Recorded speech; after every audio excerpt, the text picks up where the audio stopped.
Mission advised.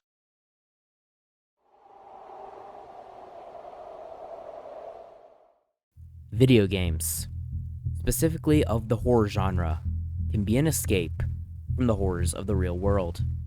But that's not all. Aside from a coping mechanism, they are a medium to tell the most compelling of stories, shock players, and fill you with a fictional dread and terror. One that you can enjoy, which is why I've selected 3 underrated horror games that I want to analyze with you all tonight. 3 tales from the digital abyss, of dying worlds, of dying minds, and of scares untapped. Tonight, I'd like to take you on a ride with me through the Haunted world of ID games. Thank you for watching.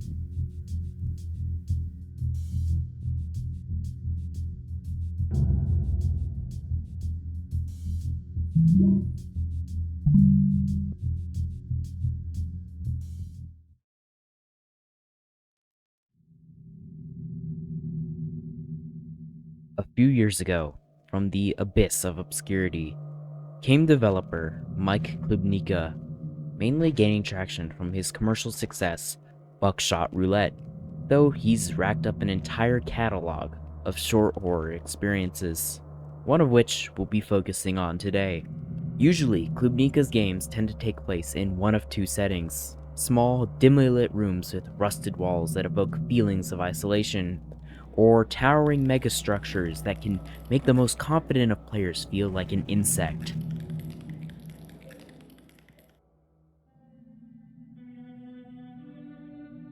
Well, Concrete Tremor combines the best of both worlds, while of course sprinkling in those nigh unfathomable horrors Klubnika is known for. I am starving. We start by serving ourselves up some delectable slop.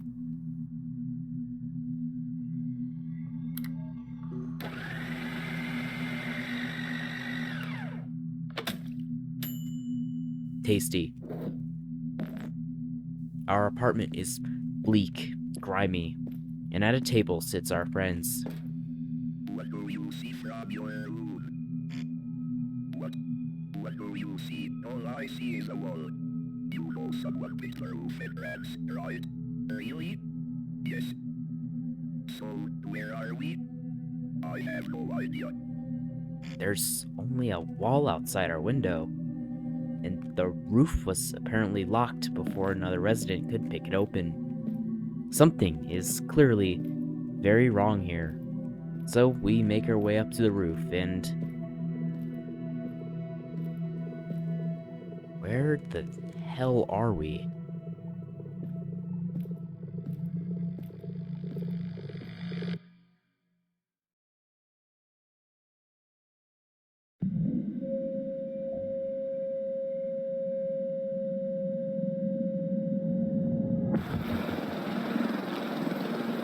Two players on the roof. Permission to open fire?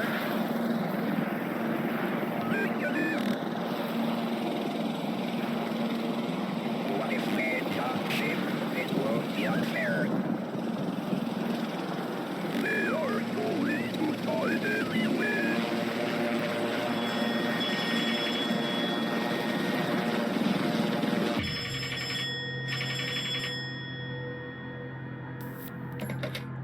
The rules are simple. Attack Pexels, 25 buildings, 5 shots per turn. 5 consecutive missiles the opponent's fourth goal. First one to disable the opponent's buildings wins. Wait. There's no way.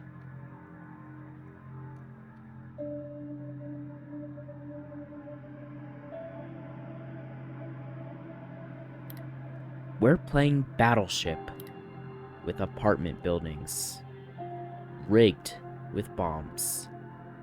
And yeah, as we clearly saw beforehand, these buildings house potentially thousands of oblivious hostage people, dying with each correct guess.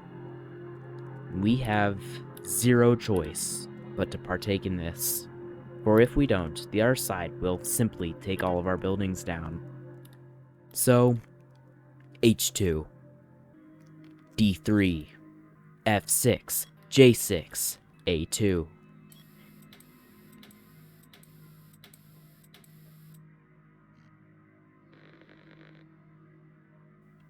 Damn it. Only 2 buildings down. All of those were wild guesses, but as the game would go on, I'd obviously begin to strategize more. Consider this a warm-up round. Here on my next guess, I end up getting 1 right, while my opponent completely misses. You heard the rules. That earns me a freebie.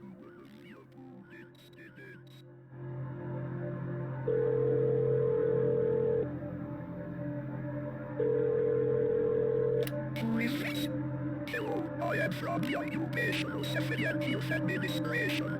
I am terribly sorry. It seems there has been a mix-up. You are not supposed to be here. You will be evacuated. Oh my god, really? Yes. I just need to know which building you were in. It's building. Thanks. Jesus Christ. Well, a freebie's a freebie. Sorry, old lady, but, yeah, them's the game.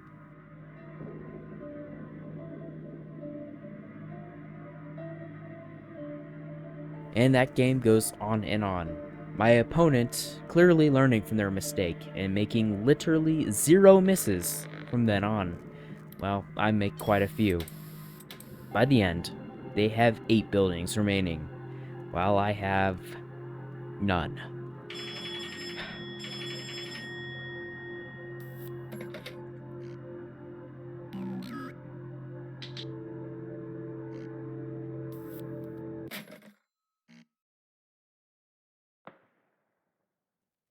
In our drawer is our punishment.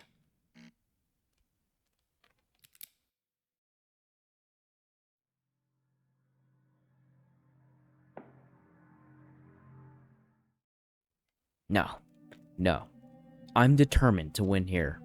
So let's grab our slop, eat up, and get back out there. On my second watch of this cutscene, the story becomes even clearer to me.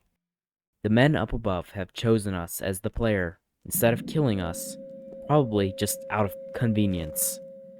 They're presumably doing this for some kind of experiment, or maybe their own sick pleasure.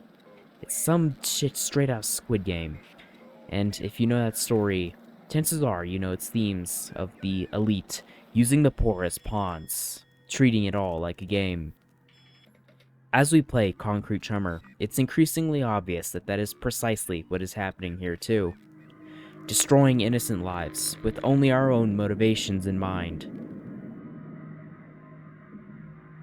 Getting tips from insiders, or more appropriately, outsiders. Hello, I am from the Occupational Safety and Health Administration. I am terribly sorry. It seems there has been a mix-up. You are not supposed to be here. You will be evacuated. Oh my god, really? Yes. I just need to know which building you were in. It's building. Thanks. And if we lose, we chicken out with a revolver. If you're not getting it, this is a metaphor for war. And I may have lost it again, but I'm starting to memorize these building placements. F5, F6, F7, F8, F9.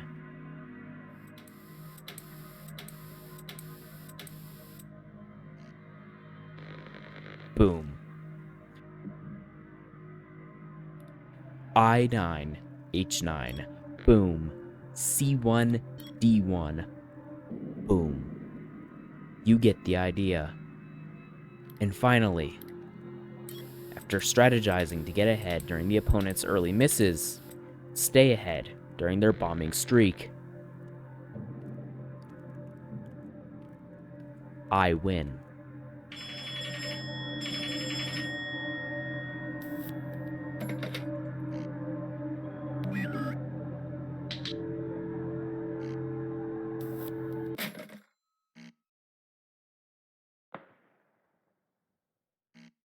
Wait, I won. I won, didn't I? Why am I opening up the cabinet? Why am I... No.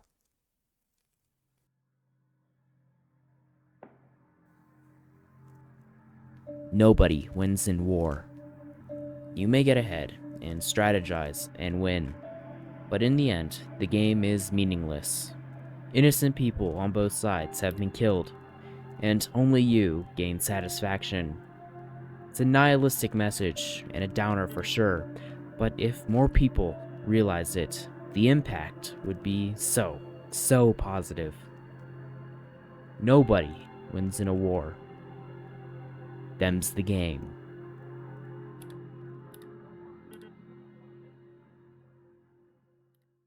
Next up is possibly the most beautiful indie game that I've ever played. A unique cosmic horror experience reeking of decay, rot, and emptiness.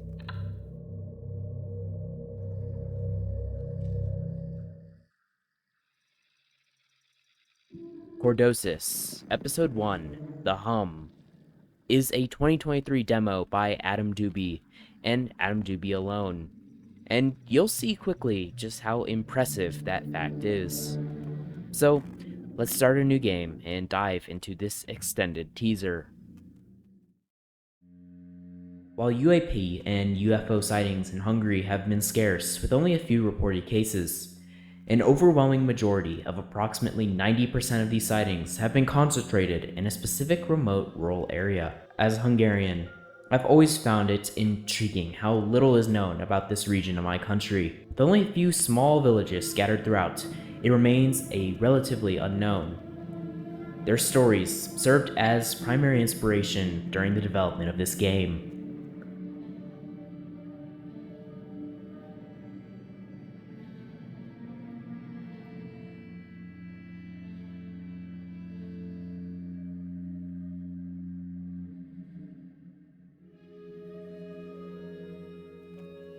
We wake up in our apartment, dazed, fading in and out of consciousness.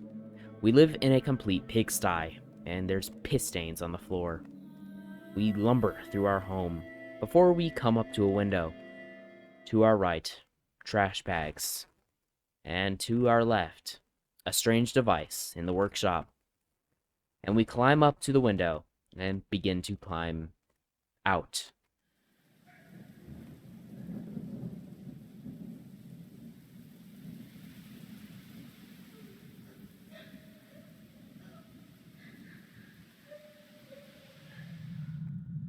Or we jump. But as she's about to hit the ground, something strange happens.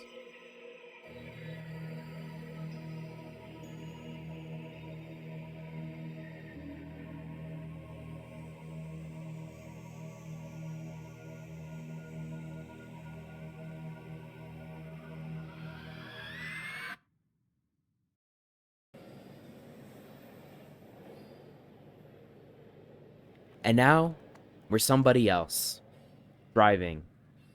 At this moment, it truly hit me just how stunning this game is. And it's only going to get more amazing from here. Upon stopping, we retrieve the strange device from earlier, now sitting in the back of our RV. We learn that this is our sister's controller, which acts as an inventory. We also learn that she disappeared 2 weeks ago. But wait, didn't she take her own life? As you probably remember from just a few minutes ago, that didn't seem to be too successful. So we're out here looking for her, and we need to get gas. But one last thing before we leave. A newspaper, sitting on our desk, reads about how an entire school bus of people has mysteriously vanished after a sudden bright light appeared. The only people left in the empty vehicle were 2 young girls who remember absolutely nothing about the event. There is zero trace whatsoever of all the missing people. Beyond this glowing sign, we find ourselves at a gas station whose owner is hiding behind a door out back. After he generously gives us an empty jerry can, we can inquire about a few things. Our sister, getting gas in the garage, and how the town has been left rotting after they took everything. Is the bus incident from earlier perhaps a clue as to what took place in this town? A vanishing on a much larger scale. A handle to the gas pump is missing, thus sending us on a scavenger hunt for it, during which we can find ourselves on the roof of a gas station scattered with cameras. A sort of looking area, we can infer, and by searching for a fenced-off side area and moving some boxes blocking the door out, we can find an Easter egg, a chip that we can enter into the controller. And upon doing so, we find this camera footage from the roof of the gas station, catching some strange lights. Chances are that these lights took whoever was sitting in these chairs looking through the cameras, just like it took those people from the bus. The gas station owner has consigned himself to the indoors for his own safety. But anyway, after some puzzle solving and scouring around for a handle to a gas pump, and completely defying the laws of physics with this controller, we're able to fill up our gas and be on our merry way. I needed to stop again here and have myself in our moment to really take in this environment.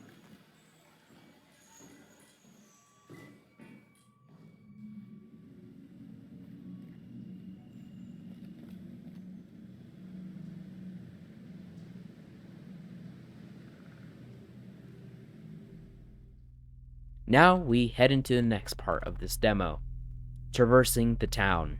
Upon finding the church that we have been in search for since the start, we park on a trail and make our way past the building on foot to our destination. This game just feels gray. It feels stinky. It really shows you how immersive it is. I almost for a moment thought that a storm had really passed over me in real life. But enough talking, because we've just come across the first wall. Why it's here, or who constructed it, I don't know, but we must get around. So we, ever so casually, decide to creep through a small opening in nearby rubble, which is filled with sharp wire.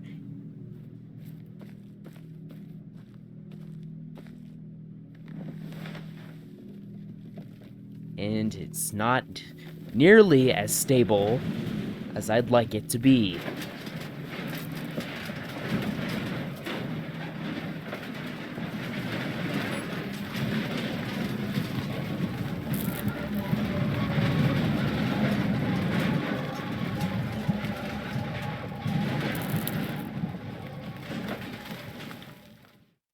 But we make it out and continue on our journey. A bit of the way through, past this beautiful sort of marsh, a house lies in the distance, which is blocked, but can be accessed via a hole on the roof. It took me an embarrassingly long time to figure this out, but inside, there's another hole covered by boxes. So we crawl through until we reach the light. For a game with so little moments of it, the claustrophobia is just oppressive, to say the least. We're crawling for just a little too long.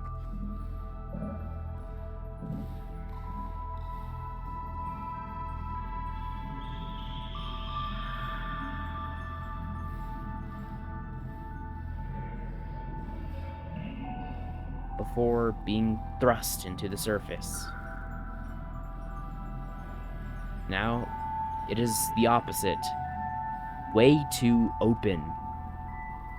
Walking through this wet field, chasing the power lines of these gargantuan towers. Let's take another moment and allow yourself to immerse.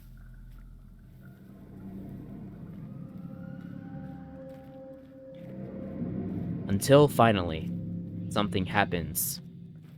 This pink light is blinding, hypnotizing, and it's not long before we are under its spell.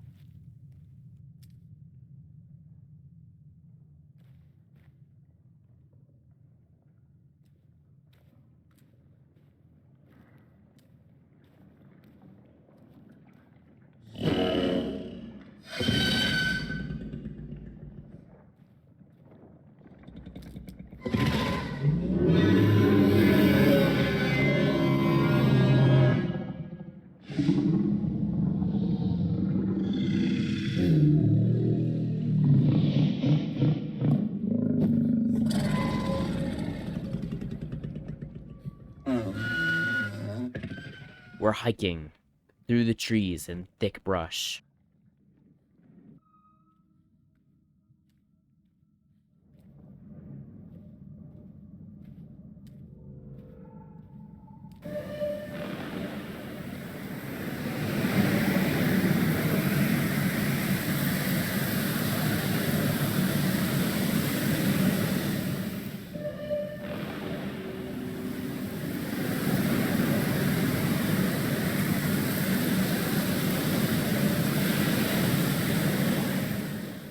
Ladies and gentlemen, and all other, I introduce to you what, or more fittingly, who has been taking all the residents of this town.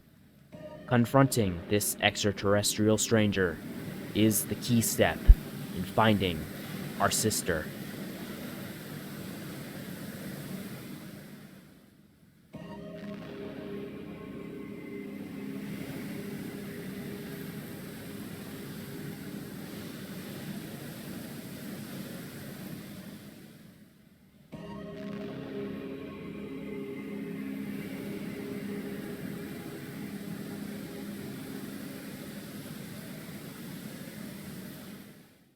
But we'll have to find out about that next episode.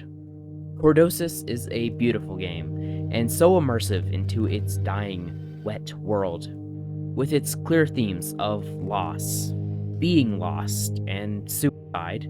I'm left wondering where the protagonists will go in the next episodes, and how they will find their sister, or if they even will find their sister. Maybe they really are gone. Maybe this is all a metaphor for something. But what we do know is that it's going to involve very strange items, more investigative work, and yes, combat to face the source of the lights above, or be abducted by it.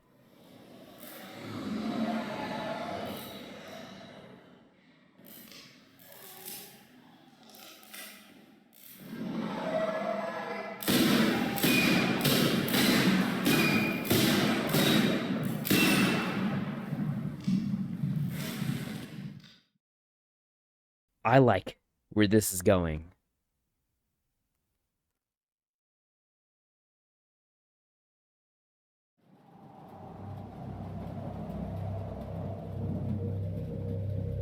Two months ago, a little game began to make rounds in the indie gaming community. I must say, it had a quite striking title, so naturally I plugged it into itch.io. Morning Tide. A guilt-ridden fisherman ventures into unknown waters. Each catch reveals haunting reminders of his past sins. Unravel the mystery and seek redemption, or be consumed by the morning tide. So clearly, the plot is even more striking than the title. And can I just add, I love this early 2000s outdoorsy brand of graphic design, and all the others like it. I find it nostalgic and endearing of a look. So without further ado, let's get into it. No menu screen, no BS. We open straight into the action. A small boat adrift alone in a vast sea. The only mechanic we have to work with here is the act of fishing itself.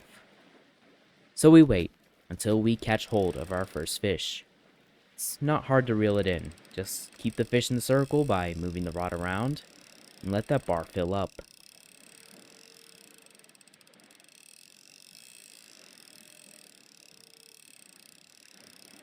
Looks to me like a simple trout. Cute little bugger. We fish around, waiting again, until now another one bites the bait. It looks to be a manta ray of some kind. I don't know why we're fishing for rays now, but sure.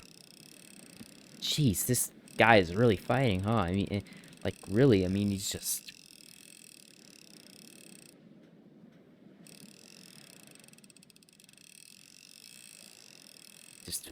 Oh, finally. Oh. What? Is... What is this? What in God's great blue sea is this? A human face on the ray, moaning, wailing, seemingly in a perpetual sadness. Ignoring that, because that's something we can obviously ignore, we fish around some more. First, we just get on our stupid normal fish.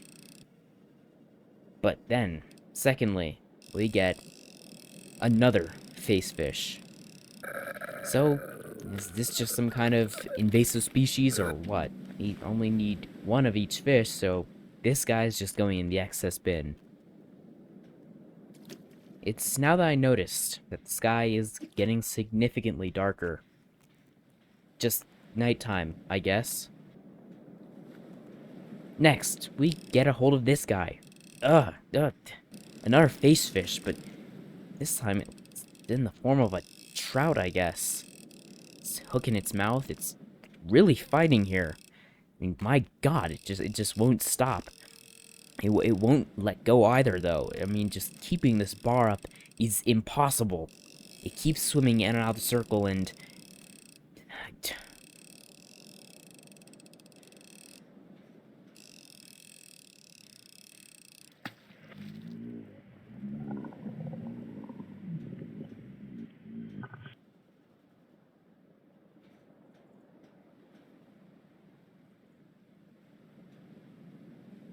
but as the sky darkens, it's not long before I get another one. This time, it's... I don't know what that is, actually. Good grief, this is even harder to keep in the circle. And I let that get away, too. I spent so much time distracted by this struggle that I didn't even realize the changing color of the sea. As time goes on, the water around us, for as far as the eye can see, is turning deep red. Blood red. As our search for one of two remaining fish continues, we can now witness this grand color change for ourselves, complemented by the fiery orange sky. And maybe it's just me, but I feel like those waves have been getting more and more intense. Something is swimming around our boat. Just maybe I can get a hold of... Got you! You're not getting away this time.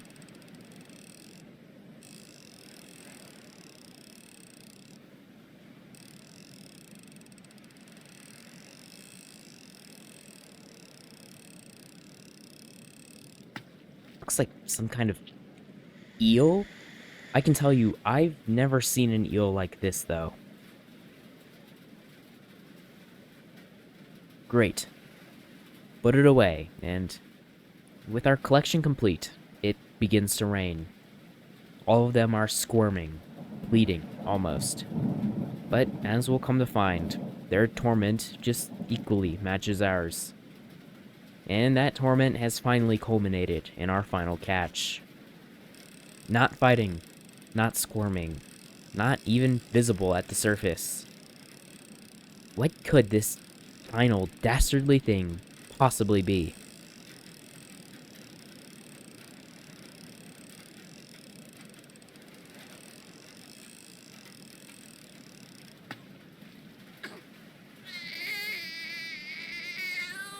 Oh. Oh my God.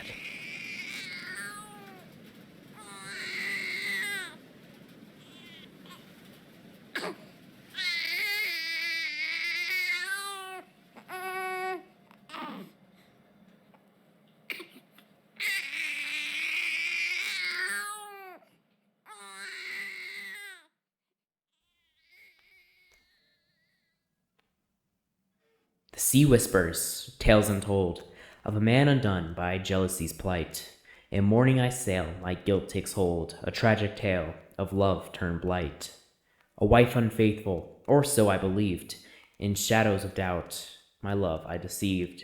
Now sailing the path where morning does tread, for sun lost to jealousy's dread. This man, our protagonist, has done something utterly unspeakable to his own kid. In revenge, it seems, for a false suspicion of his wife cheating on him. The implication here is as dark as it gets. Perhaps they passed by drowning at our fisherman's own hands. And now, this is his torment. Psychological pain, manifested as a vast, endless ocean, trying to retrieve his own child from the depths, but being only met by the biting, nagging guilt, adorned with the crying face of a monster. His own. Consumed by the morning tide.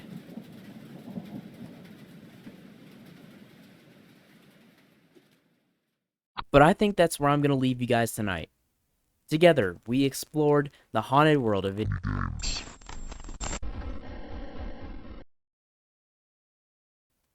Everyone, I have something to tell you. This video was originally going to be much longer, but because of time constraints, I just couldn't put it out in time. Several games got cut, unfortunately. And you'll get to see why. Because later this month, you're getting a sequel.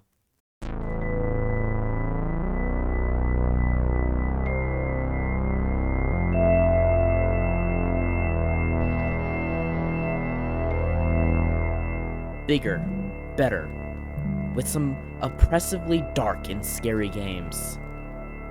Stay tuned, everyone, for the haunted depths of indie gaming. Thank you for watching.